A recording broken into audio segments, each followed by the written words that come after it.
Hi Year 6, it's Thursday the 4th of February and this is your English lesson. And we're going to try and finish off writing our mountain guide.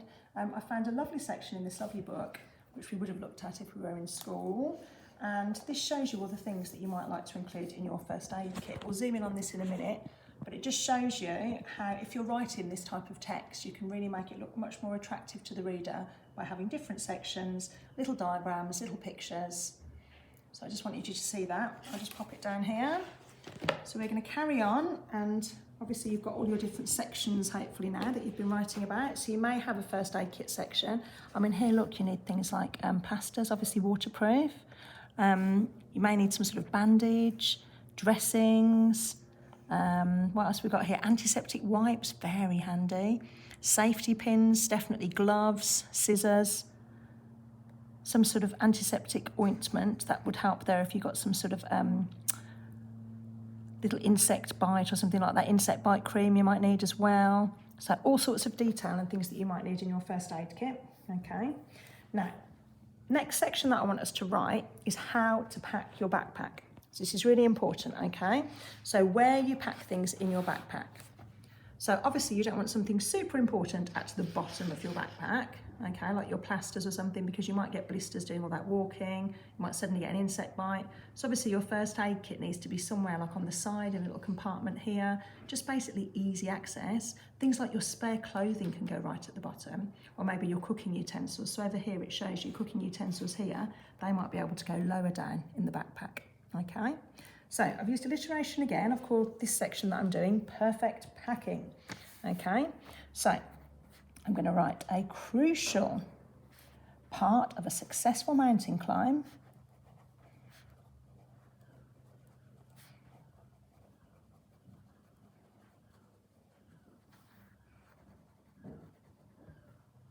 is packing your bag very carefully. We could call it a backpack, we could call it a rucksack, let's call it backpack at this point. Is packing your backpack very carefully. Okay, full stop. Spare clothing, like I've just talked about. Eating utensils, if you do take those with you. Travel stove. Can all be packed near the bottom.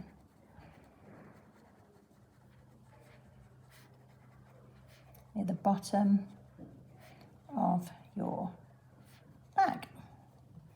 Okay, then we need to think about things that we need to be able to get very, very quickly.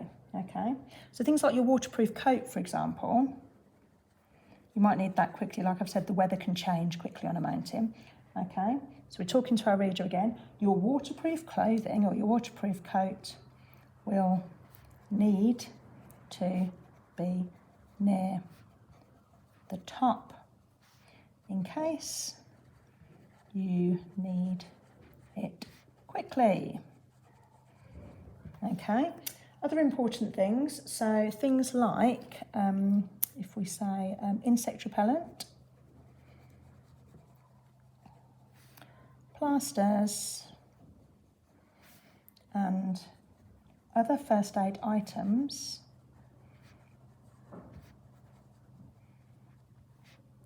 need to be easily accessible quickly.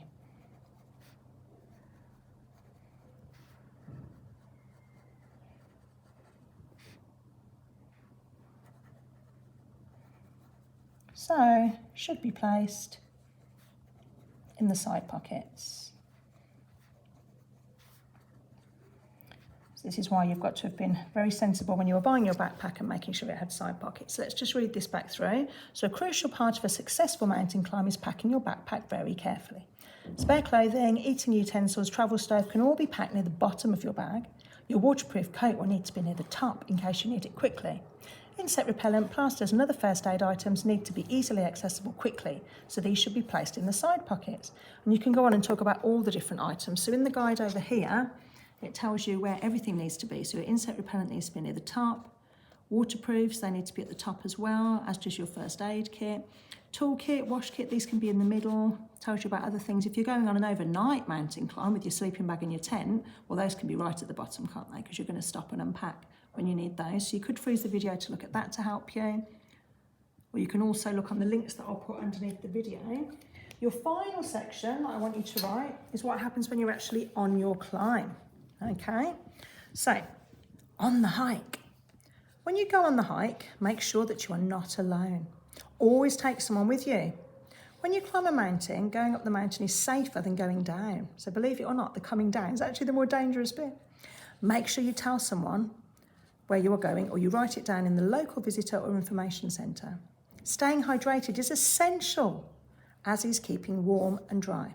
This is why your waterproof and thermal clothing is invaluable. So we haven't talked enough about water, so you need to make sure that you talk about the fact that you need to keep hydrated. Okay, you need to keep your energy levels up, need to tell someone where you're going. Okay, obviously you'd start off early in the morning. You would never start a mountain climb in the afternoon because obviously it's going to get dark. You don't want to be up there in the dark unless you're doing your overnight mountain hike. Okay, so if it's a day hike, obviously you want to start in the morning, do your hiking and then be home before it gets dark. Okay, so watch the videos, do a little bit of research, and these are your next two sections that I wanted you to do. So I want you to talk about how to pack your bag and then what actually happens on your hike. Okay, year 6. So there should be a really detailed guide that should be trying to persuade your reader to climb a mountain. Okay, pause the video at any points if you need any extra help, or we can talk about it in Zoom meetings, or you can come to the drop-ins. Okay, well done, year 6.